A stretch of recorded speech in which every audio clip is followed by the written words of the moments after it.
योगीराम सूरत कुमार, योगीराम सूरत कुमार, योगीराम सूरत कुमार, जय गुरुराय। ओम अण्णामलै वासाय विद्महे वैकुंठ रूपाय धीमहि तन्नो योगी राम सूरत कुमार प्रचोदयात्. அன்பான யோகி ராம் சுரத்குமார் நாம பிரச்சார குடிலின் பரம பக்தர்களே, உங்கள் அனைவரையும் வரவேற்பதில் பெருமகிழ்ச்சி அடைகிறேன்.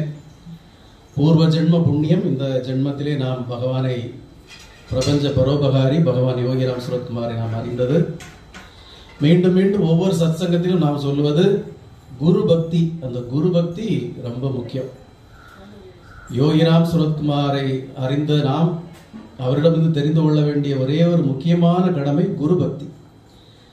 உங்களை யார் யோகிராம் சுரத்குமாரிடம் அழைத்து சென்றார்களோ, உங்களை யார் யோகிராம் சுரத்குமாரை அறிய வைத்தார்களோ அவர்களே உங்கள் குரு.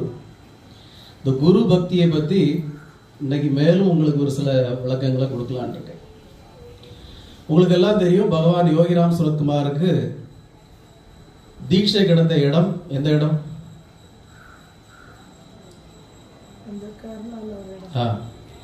கேரளாவில் உள்ள காஞ்சங்காடு ஆனந்தாசிரம். அங்க பப்பா ராம்தாஸ் அவர்கள் தான் பகவானுக்கு தீட்சை கொடுத்தவர். அவருக்கு ஓம் ஸ்ரீராம் ஜெயராம் ஜெய் ஜெயராம்ங்கிற மந்திரத்தை தீட்சையா கொடுத்தாங்க. இருக்கட்டும், அந்த பப்பா ராம்தாஸ் அவர்களுடைய காலத்திற்கு பிறகு அங்க தலைமை சுவாமியாக இருந்தது மாதாஜி. இந்த மாதாஜி அங்க தலைமையா இருந்தாங்க. இந்த மாதாஜி தன்னுடைய இறுதி காலகட்டத்தில் படுக்கையில் இருக்கிறாங்க. அப்போ அவங்களுக்கு உடம்புல பொட்டு துணி கூட கிடையாது. ஒரு வெள்ளை துணியை போட்டு மூடி வச்சிருப்பாங்க. அப்போ ஆண்கள் யாரும் அவங்கள பார்க்கறதுக்கு போகக்கூடாது, மற்றபடி எல்லாரும் போய் ப்ரேயர் பண்ணிக்கலாம். அத்தகைய ஒரு சூழ்நிலையில தமிழகத்துல இருந்து ஒரு அம்மாவும் ஒரு பையனும், ஒரு 30 வயசு இருக்கும் அந்த பையனுக்கு, ஒரு 30-32 வயசு இருக்கும் அந்த பையனும் அம்மாவும் அவங்க பார்க்க போறாங்க. இப்போ நிறைய ஃபார்மாலிட்டிஸுக்கு பிறகு மாதாஜியை பார்க்க முடியாதுன்னு சொன்ன பிறகு, இல்லை எங்களுக்கு கண்டிப்பாக பார்க்கணும் அப்படின்னு சொன்ன உடனே சரின்னு அவங்களுக்கு ஸ்பெஷல் பர்மிஷன் வாங்கி கொடுக்குறாங்க.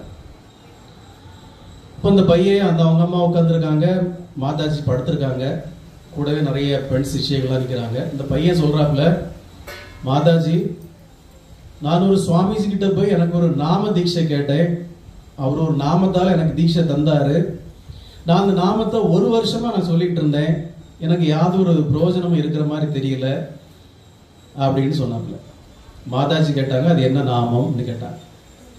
ஓம் நமோ நாராயணாயங்கிற மந்திரத்தை அவர் எனக்கு நாம தீட்சையா தந்தார் இந்த சுவாமிஜி. நான் 1 வருஷமா நான் அதை விடாம சொல்லி எனக்கு எந்தவித பிரயோஜனமும் இல்லை அப்படின்னு சொன்னாங்க. மாதாஜி கேட்டாங்க, சரி அப்புறம் அப்படின்னாங்க. அதுக்கப்புறமா எங்க மடத்துல எங்க ஜீயர்கிட்ட போய் நாம தீட்சை கேட்டேன். எங்க ஜீயர் எனக்கு நாம தீட்சை கொடுத்தாரு. அந்த நாமத்தை நான் 3 வருஷமா சொல்லிக்கிட்டே இருக்கேன் விடாம. ஆனாலும் எனக்கு எந்தவித பிரயோஜனமும் இந்த மாதிரி தெரியலை அப்படின்னாங்க. மாதாஜி கேட்டாங்க, அந்த நாமம் என்ன நாமம்? தீட்சை உங்களுடைய ஜீயர் தந்த நாமம் என்ன நாமம்? அதுவும் ஓம் நமோ நாராயணாய மந்திரத்தை தான் அவரும் எனக்கு தீட்சையா தந்தார் அப்படின்னு சொன்னாங்க. ஆக இந்த சுவாமிஜியும் இந்த ஜீயரும் எனக்கு ஓம் நமோ நாராயணாயங்கிற மந்திரத்தை எனக்கு தீட்சையா தந்து, முதல்ல சுவாமிஜி தந்த மந்திரத்தை நான் 1 வருஷமா சொல்லி, 2வது ஜீயர் தந்த ஓம் நமோ நாராயணாய மந்திரத்தை நான் 3 வருஷமா சொல்லியும் எனக்கு எந்தவித பிரயோஜனமும் தெரியல. இத்தகைய காலகட்டத்தில் நான் பேப்பர்ல ஒரு ஆர்டிகிள் பார்த்தேன்.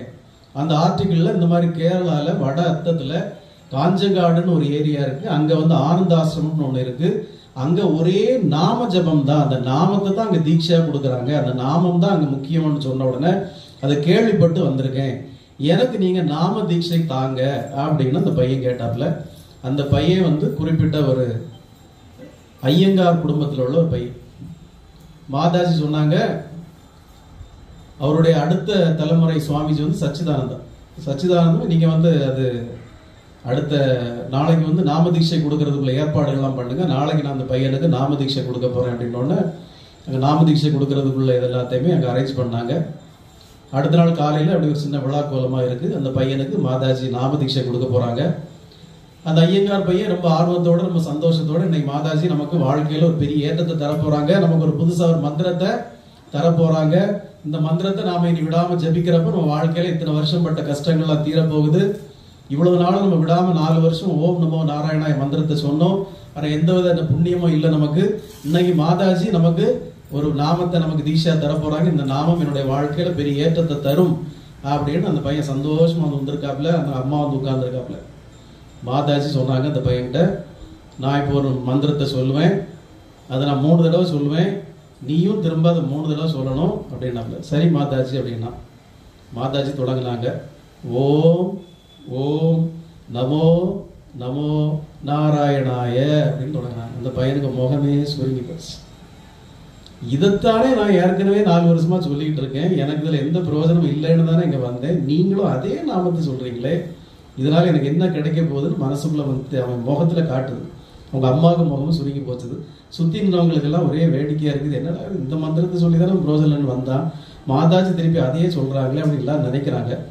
மாதாஜி திரும்பவும் சொல்றாங்க, நான் சொல்றது திருப்பி சொல்லுப்பா.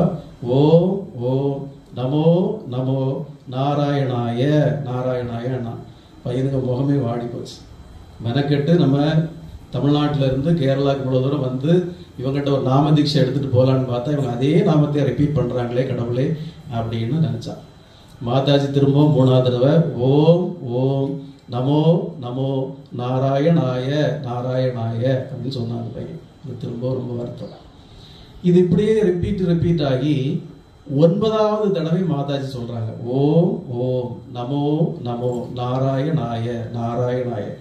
இந்த 9ஆவது தடவை அந்த பையன் சொல்றப்போ எல்லாருக்கும் தெரியுது, அந்த பையனுக்கு முகத்துல ஒரு பெரிய மலர்ச்சி, ஒரு தேஜஸ், ஒரு 1000 வாட்ஸ் பல்ப் எரிஞ்ச மாதிரி ஒரு பிரகாசம். அவன் உடம்பு ஏதோ ஒரு ஷிவரிங் ஆகுது, துள்ளு. அந்த பையன் டக்குன்னு எழுந்து, மாதாஜி எனக்கு ஏதோ சம்திங் ஐ ஃபீல் டிஃப்ரெண்ட், எனக்கு ஏதோ ஒரு உணர்வு புதுசா இருக்கு, எனக்கு ஏதோ சம்திங் எனக்கு கிடைச்ச மாதிரி இருக்கு அப்படின்னு சொல்லி முதல்ல அவங்க அம்மா காலில் விழுந்து சாஷ்டாங்க நமஸ்காரம் பண்ணா. மாதாஜி காலில் விழுந்து நமஸ்காரம் பண்ணா. சந்தோஷத்துல குதிச்சா, நான் போறேன் மாதாஜி, எனக்கு அருள் கிடைச்சிருச்சு அப்படின்னு போனான். எல்லாருக்கும் ஆச்சரியமா இருந்து எல்லாரும் மாதாஜிட்ட கேட்டாங்க, மாதாஜி இதே ஓம் நமோ நாராயணாய மந்திரத்தை தான் முதல்ல சுவாமிஜி அவனுக்கு சொன்னாங்க. ஆமா. 2வது ஒரு ஜீயரும் அதைத்தான் அவனுக்கு தீட்சா கொடுத்தாங்க. ஆமா. இப்போ நீங்களும் அதைத்தான் கொடுத்துருக்கீங்க. ஆனா அங்கெல்லாம் கிடைக்காத இந்த 4 வருஷம் சொல்லாத அந்த நாமத்துல இப்போ அவனுக்கு எப்படி இந்த 9ஆவது தடவை சொல்றப்போ எப்படி அவனுக்கு ஒரு தீட்சை கிடைச்சது? மாதாஜி சொன்னாங்க, மந்திரம் இங்க பெருசு இல்லை, இங்க எந்த மந்திரமும் பெருசு இல்லை, அதை யார் மூலமா சொல்றோங்கிறதா முக்கியம். அதை யார் உங்களுக்கு தீட்சா தரா அதுதான் முக்கியம், இங்க நான் கொடுத்தேன் அதான் முக்கியம் அப்படின்னாங்க. இதனால தான் ஒரு குரு எவ்வளவு முக்கியம் அப்படிங்கிறது நீங்க உணர்ந்துக்கணும். புரியுதுல்ல? இப்போ நாமதாசர்னு ஒருத்தர் இருந்தார். அவர் ஏற்கனவே விட்டல் மகாராஜிட்ட ரொம்ப பக்தியா இருப்பார். விட்டல் தெரியுமில்ல, விட்டல் சுவாமிகள். விட்டல் சுவாமி தெரியுமா எல்லாருக்கும்? சின்ன ஷார்ட்டா ஒரு ஹஸ்பண்ட் அண்ட் ஒய்ஃப் இருக்கிற மாதிரி இப்படி ஃபுல்லா இதெல்லாம் வச்சு வழிபடுவாங்க இல்லை, நாம எல்லாம் போட்டு. கும்பகோணம் பக்கத்துல கூட கோவிந்தபுரத்துல எல்லாம் இருக்கு அந்த கோயில். விட்டல் மகாராஜ் வட இந்தியாவில் பெரிய ஃபேமஸான ஒரு சாமி விட்டல். பெருமாள் தான், பெருமாளுடைய ஒரு அவதாரம். அந்த விட்டல் சுவாமி கூட இவர் ரொம்ப பழகுவார், ரொம்ப விளையாடுவார், அந்த மாதிரி ஒரு ரொம்ப ஒரு பழக்கம் உள்ளவர். இவர் ஒரு சுவாமிக்கு சிஷ்யனா இருந்தார். இந்த சிஷ்ய கோடிகள்லாம் தீர்த்த யாத்திரை போயிட்டு வந்தாங்க. வந்து எல்லாரும் சாப்பிட அப்படியே அமர்ந்திருக்காங்க. அப்போ அங்க ஒரு குயவன் ஒருத்தர் வந்தார். அந்த பானை எல்லாம் செய்யறவர், பானை மட்டும் செய்து கொடுப்பார், வித்துட்டு இருப்பார். அவர் அந்த சுவாமிஜி கூப்பிட்டு, டேய் நீ எல்லாருக்கும் பானையை செய்வதற்கு ஒரு குச்சியை வச்சு அடிப்பார், அதை வச்சு அடிச்சு இங்க யாரெல்லாம் வெந்த பானை வேகாத பானை யாருன்னு பார்த்து சொல்லணும் வேடிக்கையாக சொன்னார். இந்த பானை செய்யறவங்க உட்கார்ந்துருக்கவங்க எல்லாம் அந்த சுவாமிஜியோட பெரிய சீடர்கள், இவங்க எல்லாம் வரிசையா உட்கார்ந்துருக்காங்க சாப்பிடுறது. இந்த பானை செய்யறவன், சாதாரண பானை செய்யறவன் அந்த கம்பு எடுத்துட்டு வந்து ஒருத்தருக்கு அது தலையிலையா முதுகுலையா அடிச்சுட்டு, சாமி இது வந்திருக்கு இது வந்திருக்கு இது வந்திருக்குன்ட்டு வந்தான். கடைசி அந்த நாமதாசன் வந்து ஒரு கோபம் வந்துச்சு. யாரா நீ? ஆஃப்டர் ஆல் பானை செய்யறவன் நீ நீ எங்களை தட்டி வந்திருக்கு வேகலன்னு சொல்றியா? தொடப்படா அப்படின்னு இவருக்கு பயங்கரமா கோபம் வந்துச்சு. கோபம் சத்தம் போட்டுட்டு போடா இவட அப்படின்னு சத்தம் போட்டு குருஜிட்ட, என்ன குருஜி இது, வாட்ஸ் கோயிங் ஆன் சத்தம் போட்டுட்டு இவர் நேரம் போயிட்டார். போய் அவருடைய சாமி விட்டல்கிட்ட போய் கேட்கிறாரு, என்ன சுவாமி இது இப்படி நடக்குது? நான் வெந்த பானையா வேகாத பானையான்னு ஒரு குயவன் என்ன சொல்றதா? இது எவ்வளவு கேவலமா இருக்கு தெரியுமா அப்படின்னு ஒரு கத்துற. இதுக்கு ஒரு எக்ஸ்பிளேஷன் கொடுங்க எனக்கு, ஏன் இந்த மாதிரி திருவிழாடெல்லாம் பண்றீங்க அப்படின்னு கேட்கிறாரு. விட்டல் சுவாமி சொன்னாரு, இதுக்கு நான் விளக்கம் சொன்னா நீ இப்ப இருக்க மூட்ல அக்செப்ட் பண்ண மாட்டப்பா. அப்படியே பாரு, அந்த பக்கம் ஒரு காடு இருக்கு, அந்த காட்டுக்குள்ள ஒரு மண்டபத்துல ஒரு சுவாமிஜி ஒரு இருக்கார், ஒரு குருஜி ஒருத்தர் இருக்கார். அவர்கிட்ட போய் கேளு இதுக்கு விளக்கம். அவர் உனக்கு விளக்கம் சொன்னா அவனுக்கு புரிஞ்சிடும் போ அப்படின்னாரு. இவரு நேரா அந்த காட்டுக்குள்ள போறாரு. அங்க ஒரு சின்ன மண்டபம் மாதிரி இருக்கு காட்டுக்குள்ள. அங்க பார்த்தா ஒரு குருஜி ஒருத்தர் படுத்திருக்காரு. அவர் எப்படி இருக்கிறாருன்னா நல்ல தொப்பையும் தொந்தியுமா படுத்திருக்காரு. இவருக்கு அவரை பார்த்த உடனே, இவெல்லாம் ஒரு குருவா, இவ்வளவு பெரிய தொப்பை வச்சிருக்கான், இவ்வளவு பெரிய குண்டுன்னு இருக்கான், இவெல்லாம் ஒரு குருஜின்னு இவர் சொல்லிவிட்டாரு. இவன் எப்படி ஒரு குருவா இருக்க முடியும் அப்படின்னு நினைக்கிறார். அதை விட ஒரு பெரிய அதிசயமா என்னன்னா, அங்க ஒரு பெரிய சிவலிங்கம் இருக்கு. அந்த சிவலிங்கத்துக்கு பூவெல்லாம் போட்டு பூஜை எல்லாம் பண்ணி ஒரு அழகான சிவலிங்கம் இருக்கு. அந்த சிவலிங்கத்துக்கு மேல 2 காலையும் தூக்கி வச்சுட்டு படுத்திருக்காரு. இந்த மகான் இருக்காரு, இந்த குருஜி இருக்காரு, ஏற்கனவே தொப்பையும் தொந்தியுமா இருக்கிறது மட்டும் இல்ல, அந்த சிவலிங்கத்துக்கு மேல 2 காலையும் தூக்கி வச்சு சாஷ்டாங்கமா படுத்து கிடக்கிறாரு. இவருக்கு கோபம் வந்துருச்சு. இவன் எல்லாம் ஒரு குரு, இவன் எல்லாம் ஒரு பெரிய மகான், இவங்கிட்ட வந்து ஒரு கேட்க சொல்லியிருக்காரு. சரி சுவாமி சொல்லிட்டாரு, இருந்தாலும் கேட்பேன் அப்படின்ட்டு சுவாமின்னு எழுப்புனான். என்னப்பா அப்படின்னாரு. இல்ல இந்த விட்டல் சுவாமி உங்ககிட்ட வந்து சில சந்தேகங்கள் கேட்க சொன்னாரு. அப்படியா, சரிப்பா கேளு அப்படின்னாரு. இல்ல நீங்க இந்த சிவலிங்கத்துக்கு மேல காலத்துக்கு வச்சு படுத்திருக்கீங்களே, நியாயமா அப்படின்னு கேட்டான். சிவலிங்கத்துக்கு மேல கால் இருக்கு? ஆமா, என்ன காலத்துக்கு வச்சிருக்கீங்கல்ல? சரிப்பா வருத்தப்படாம மெல்லமா அந்த காலத்துக்கு கீழே வச்சிருப்பா அப்படின்னாரு. இவன் போய் அந்த காலை தூக்கி மெல்லமா கீழே வச்சார். இவர் வச்ச இடத்துல ஒரு சிவலிங்கம் வந்துச்சு. இது என்னடா சோதனையா இருக்கு அப்படின்ட்டு காலை தூக்கி திருப்பி கொஞ்சம் கூட தள்ளி வச்சார். அங்கேயும் ஒரு சிவலிங்கம் வந்துருச்சு. சரி இங்க தானே வருது அப்படின்னு சொல்லி இந்த பக்கமா காலத்துக்கு வச்சாரு. அந்த பக்கம் ஒரு சிவலிங்கம் வந்துருச்சு. வைக்கிற இடம்லாம் சிவலிங்கம் வருதே அப்படின்னு சொல்லி இவர் கடைசியில இனி எப்படி வருதுன்னு பாக்குறேன்னு சொல்லி அந்த 2 காலத்தையும் அவர் தலைக்கு மேல வச்சார். அந்த தலைக்கு மேல வச்சதும் அவருக்கு ஞானம் கிடைச்சது. அப்போ இவர் ஏன் இங்க போக சொன்னாரு விட்டல்? இவருக்கு அகந்தை இருக்கு மனசுக்குள்ள. நான் பெரிய ஆளு, நீ என்னடா எனக்கு மார்க் கொடுக்கறதுன்னு ஒரு அகந்தை இருக்கு. அந்த அகந்தையை போக்குறதுக்காகத்தான் ஒரு குருஜிய காலத்துக்கு அவர் எப்ப தலைக்கு மேல வச்சாரோ, பணிந்தாரோ, அப்போ அவருக்கு ஞானம் கிடைச்சது. அப்போ குரு எப்படி இருக்கணுங்கிறது முக்கியம் இல்லை, குரு எப்படி இருப்பாருங்கிறது முக்கியம் இல்லை. அவர் தொப்பையா இருந்தா என்ன, தொந்தியா இருந்தா என்ன, காவி கொடுக்காம இருந்தா என்ன, குளிச்சிருந்தா என்ன, சென்று போட்டிருந்தா என்ன, பேண்ட் சட்டை போட்டிருந்தா என்ன, குரு தான். அந்த குரு தான் முக்கியம். இதே மாதிரிதான் ஒரு தடவை திருவண்ணாமலையில ஒருத்தர் இருந்தார்.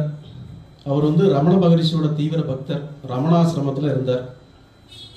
அவரு ரமணருடைய காலத்துக்கு பிறகு பகவான் யோகிராம் சுரத்குமாருக்கு ஆசிரமத்துக்கு அடிக்கடி வருவார். யோகிராம் சுரத்குமார்கிட்ட அவர் ரொம்ப ஐக்கியமாயிட்டார். எப்பவுமே அவர் யோகிராம் சுரத்குமாருக்கு ரொம்ப அடுத்த அளவில் இருக்கிற அளவுக்கு ரொம்ப பழக்கம்.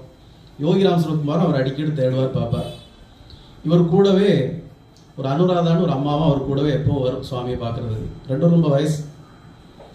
ஒரு நாள் இந்த அனுராதா மட்டும் பகவான் யோகிராம் சுரத்குமாரை பார்க்க வராங்க. அவரு வரல.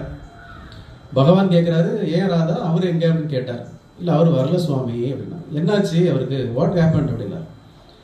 சுவாமி இஸ் நாட் வெல், அதனால அவரு டேக் ரெஸ்ட் அப்படின்னா. வாட் ஹேப்பன் அப்படின்னா. இல்ல அவருக்கு ஏதோ லோ பிபியா, டாக்டர்ஸ் நிறைய மருந்து கொடுத்துருக்காங்க, அதை சாப்பிட்டுட்டு படுத்திருக்காரு அப்படின்னா. No no, go and bring him அப்படின்ட்டார் சுவாமி. இல்லை சுவாமி அவர் ரொம்ப முடியலன்னு சொல்லி படுத்திருக்காரு. No no, you go and take him அப்படின்ட்டார், தூக்கிட்டு வா அப்படின்ட்டார். இந்த அம்மா வேறு வழி இல்லாமல் போகுது. போய் அவரை கூட்டிகிட்டு வராங்க. சுவாமி உங்களை எப்படியா கூப்பிட்டு வர சொன்னார், வந்துருங்க அப்படின்னு. இவர் வந்தார். வந்தோடனே சுவாமிஜி கேட்டார், வாட் ஹேப்பன் அப்படின்னாரு. சுவாமி எனக்கு ரொம்ப உடம்புக்கு முடியலை, அதனால தான் நான் ரெஸ்ட் எடுத்திருந்தேன், டாக்டர்கிட்ட மருந்தெல்லாம் வாங்கியிருக்கேன், ஒன்றும் குறைஞ்ச மாதிரி தெரியல. என்ன உடம்பு சரியில்லை? லோ பிபி சுவாமி அப்படின்னாரு. இஸ் இட் அப்படின்னா. ஆமாம் சுவாமி ரொம்ப low BP. It's okay, no problem. நீ வந்து ஒன்று செய், ஒரு மருந்து மாத்திரை ஒன்றும் தேவையில்லை, நீ வந்து ஒரு பட்டர் மில்க் குடி, சரியாயிரும் அப்படின்னாரு. இவர் கேட்டார், சுவாமி எனக்கு லோ பிபி, இதுக்கு மருந்து பட்டர் மில்கா அப்படின்னாரு. ஆமாம் நான் நல்லா சொல்கிறேன், நீ டெய்லி ஒரு பட்டர் மில்க் குடி, உன்னோட லோ பிபி சரியாயிரும் அப்படின்னாரு. சரி சுவாமி இவர் போயிட்டார். போய் டெய்லி ஒரு கப் பட்டர் மில்க் குடிப்பார். உண்மையாகவே அவருக்கு ஒரு 3-4 நாளில் லோ பிபி நார்மல் ஆயிடுச்சு, நல்லா ஆயிடுச்சு. டில் அவர் இப்பவும் குடிச்சிட்டு இருக்காரு. இந்த காலகட்டத்தில் இளையராஜா, பிரபல மியூசிக் டைரக்டர் இளையராஜாவும் இவரும் ரொம்ப க்ளோஸ். யார் இந்த லோ பிபி வந்ததை அவரு இவரு ரொம்ப க்ளோஸ். அவர் எப்போ திருவண்ணாமலைக்கு வந்தாலும் பகவான் யோகிராம் சுரத்குமாரை பார்க்கறதுக்கு அவரை தான் கூட்டிட்டு வர சொல்றாரு. அப்போ அடிக்கடி இளையராஜாவும் இந்த இவரை கூட்டிட்டு வந்து தான் பகவான் யோகிராம் சுரத்குமாரை பார்ப்பார்.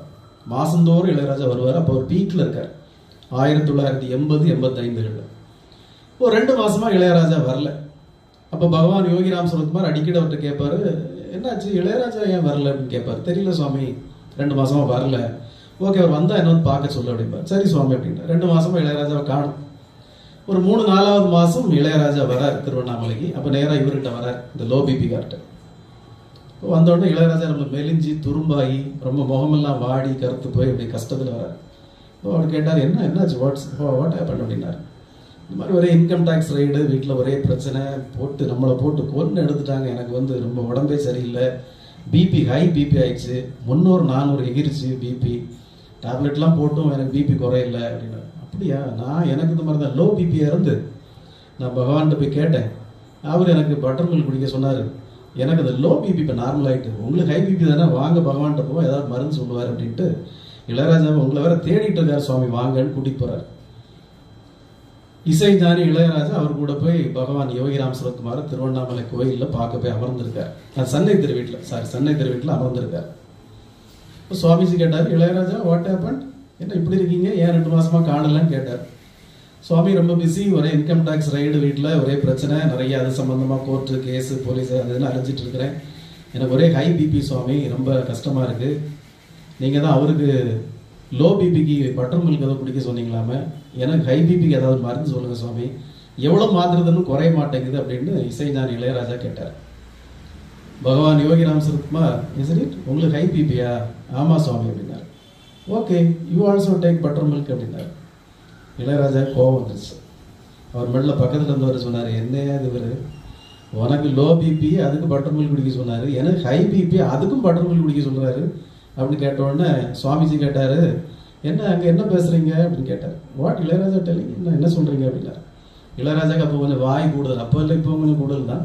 உடனே இளையராஜாவே சுவாமிகிட்ட, என்ன சுவாமி நீங்கள் அவருக்கு லோ பிபி அவருக்கு பட்டர் மில்க் குடிக்க சொன்னீங்க, சரி எனக்கு ஹை பிபி 300-400 இருக்கு, எனக்கும் நீங்கள் பட்டர் மில்க் குடிக்க சொல்கிறீங்க, இது என்ன சுவாமி நியாயம் அப்படின்னு இளையராஜா கேட்டார். சுவாமிஜி சொன்னார், லோ பிபிக்கும் ஹை பிபிக்கும் பட்டர் மில்க் மருந்து கிடையாது, அது மூலம் தெரியுமான்னார். ஆமாம், நான் உங்களுக்கு அது மருந்தை தரல, நீங்கள் குடிக்கிற பட்டர் மில்க்னால உங்களுக்கு ஒன்றும் குறைய போகிறதில்ல, பட் அது நான் சொல்கிறேன் அதனால உங்களுக்கு குறையும். அதுதான் குரு. பட்டர் மில்கில் ஒரு தண்ணியை குடிக்க சொன்னாலும் நீ குடிச்சா சரியாக போகிற, அவ்வளோதான். நீ டெய்லி ஒரு கப் தண்ணி குடி, இல்லை டெய்லி ஒரு கப் சுடு தண்ணி குடி, முடிஞ்சு போச்சு. நான் சொன்ன பட்டர் மில்க்னால ஒன்று குறைய போகிறதில்ல, அது நான் சொல்கிறேன், தட் இஸ் வை அப்படின்னு சொன்னார். ஸோ இதுதான் குரு பக்தி. குரு நமக்கு வேண்டிய குரு நமக்கு என்ன அட்வைஸ் பண்ணுறாரோ, நமக்கு என்ன சொல்கிறாரோ அதுதான் நடக்கும். இளையராஜா அடுத்த செகண்டே சரி சுவாமின்னு போயிட்டார். இளையராஜா இன்னைக்கு 80-82 வயசுலையும் இஸ் பக்கா நார்மல், நல்லா தான் இருக்கார். அவருக்கு இப்போ லோ பிபி இல்லை, ஹை பிபி இல்லை. ஸோ குரு அதுதான் நமக்கு வாழ்க்கையில் ரொம்ப முக்கியம். நாம இறைவன் புண்ணியத்தில் நாம் அடைந்திருக்கிற குரு நமக்கு என்ன உபதேசம் பண்ணுறாங்களோ, நமக்கு என்ன சொல்கிறாங்களோ அதுவே வேத வாக்கியமாக இருக்கணும். அதுதான் நம்ம ஃபாலோ பண்ணணும். குருவை பார்க்கறதுல வேடிக்கையாக தான் இருக்கும். நம்ம நினைப்போம் இன்னைக்கு எல்லாருமே ஒரு வெளி வேஷத்துக்கு தான் நம்ம ஒரு ஒப்பீனியன் வச்சுருக்கோம். ஒரு குருன்னா ஒரு முடி வளர்த்து போட்டிருக்கணும், ஒரு குருன்னா நிறைய தாடி வச்சுருக்கணும், ஒரு குருன்னா நல்ல பட்டட்டெல்லாம் அடிச்சிருக்கணும், ஒரு குருன்னா காவி வேஷ்டியெல்லாம் கட்டியிருக்கணும், ஒரு குருன்னா அதுக்கு நம்ம ஒரு உருவம் வச்சிருக்கோம், மனசுக்குள்ள ஒரு பிம்பம் ரெடி பண்ணி வச்சிருக்கோம். ஒரு குருன்னா அவர் இப்படி இருக்கணும், அப்போதான் ஒரு குரு. இப்படியெல்லாம் இருந்தால் குரு இல்லை அப்படின்னு நம்ம நினைக்கக்கூடாது. கோட் சூட் போட்டதாலும் ஒரு குரு தான். இசைஞானி இளையராஜா காலில் பிரபல அது என்ன செட்டி ஒரு நகைக்கடை இருக்கார் சென்னையில், பிரபல நகைக்கடை செட்டின்னு முடியும். அந்த நகைக்கடை ஓனர் ஒரு பெரிய கோடீஸ்வரர், அவரே பெரிய வயசானவர், அவரே இளையராஜா காலில் சாஷ்டாங்கமாக விழுந்து வணங்குவார். அப்போ குருங்கிறவர் யாருன்னா, நாம கடவுள் புண்ணியத்தில் யாரை அறிந்துகிட்டோமோ, யாருக்கிட்ட போனால் நமக்கு ஒரு மனசுக்கு நிம்மதி வருதோ, யாருடைய பேச்சில் நமக்கு ஒரு மனசில் ஒரு தெளிவு வருதோ, யாருடைய சொல்ல கேட்டால் நமக்கு மூளையில் ஒரு தெளிவு வருதோ, யாருக்கிட்ட போனால் நம்முடைய பிரச்சனைகள் கொஞ்சம் குறையுதோ, யாருக்கிட்ட போனால் நமக்கு ஒரு நிம்மதியாக ரிலாக்ஸேஷன் கிடைக்குதோ, தட் இஸ் கால்ட் குரு. அந்த குரு எப்படி இருந்தாலும், கலியுகத்தில் எப்படி இருந்தாலும் அவர் தான் நம்முடைய குரு. அவர் சொல்றது நமக்கு வேத வாக்கா எடுத்துக்கணும். அது யோகிராம் சுரத்குமார் இல்லைன்னா ரமண மகரிஷி எல்லாருமே இந்த மாதிரி திருவிளையாடல் நிறைய பண்ணியிருக்காங்க. குரு கிட்ட போனோட நமக்கு செல்வத்தை தான் தருவாரு, இல்லை கார் தருவாரு, பங்களா தருவாருங்கிற எக்ஸ்பெக்டேஷன் இல்லாமல் குரு நம்முடைய கர்ம வினைகளை நமக்கு கழிப்பார். இந்த பிரபஞ்சம் நமக்கு வாரி வாரி வழங்க தயாரா இருக்கு. நீங்க கேட்கறதெல்லாம் தரதுக்கு இந்த பிரபஞ்ச ஆற்றல் ரெடியா இருக்கு. ஆனா நமக்கு அதை வாங்குறதுக்கு எது தடையா இருக்கு? நம்முடைய கர்மா தடையா இருக்கு. அந்த கர்மாவை குருவுக்கு முன்னாடி நம்ம வந்து அமர்ந்து இருக்கிறப்போ, குரு கிட்ட உபதேசம் கேட்கிறப்போ, குரு கிட்ட ஒரு ஆசீர்வாதம் வாங்குறப்போ, குரு கிட்ட ஒரு தீர்த்தம் வாங்கி குடிக்கிறப்போ, குரு கிட்ட ஒரு பிளஸிங்ஸ் வாங்குறப்போ, நம்முடைய கர்ம வினைகள் எல்லாம் நம்மளை விட்டு கொஞ்சம் கொஞ்சம் கொஞ்சமா கரைஞ்சு போகுது. அதுக்காக தான் ஒவ்வொரு வாரமும் நம்ம பகவான் முன்னாடி வந்திருந்து சாஷ்டாங்கம் அவருடைய நாமத்தை சொல்லி அவருடைய போற்றி பாடல்களை பாடி அவருக்கு அபிஷேகம் பண்ணி பாத பூஜை பண்ணி அவருடைய மனசை சந்தோஷப்படுத்தி அவருடைய பார்வை நம்ம மேல விழ வச்சு அந்த கருணை பார்வையால் நம்முடைய கர்மாக்கள் எல்லாம் கொஞ்சம் கொஞ்சம் கொஞ்சமா கரைகிறப்போ இந்த பிரபஞ்சம் நமக்கு அள்ளி அள்ளி தரதெல்லாம் நம்ம அனுபவிக்கலாம். இந்த பிரபஞ்சம் எப்படி வழங்கிக்கிட்டுன்னா குற்றாலத்தில் உள்ள அருவி மாதிரி 5 அருவி மாதிரி கொட்டிக்கிட்டே இருக்கு. பல பேர் அந்த தூரத்துல இருந்து வேடிக்கை பார்த்துட்டு போயிடுவான், சில மேல செல்ஃபி எடுத்துட்டு போயிடுவான், சிலவன் வந்து காலகையை நினைப்பான், சிலவன் முகத்தை மட்டும் கழுவிட்டு போவான். ஒரு சில பேர் மட்டும்தான் எல்லாம் அவுத்து போட்டு துண்டை கட்டிட்டு அதை நல்ல ஒரு மணி நேரம் குளிப்பாங்க. அந்த குளிக்கிறவங்களுக்கு எல்லா ஆற்றலும் கிடைக்கும். அதே போல நாமளும் இறங்கிட்டோம்னா பகவானுடைய பக்தியில மூழ்கிடணும். வெக்கம் கூச்சம் வச்சாலும் ஒன்றும் தேவையில்லை.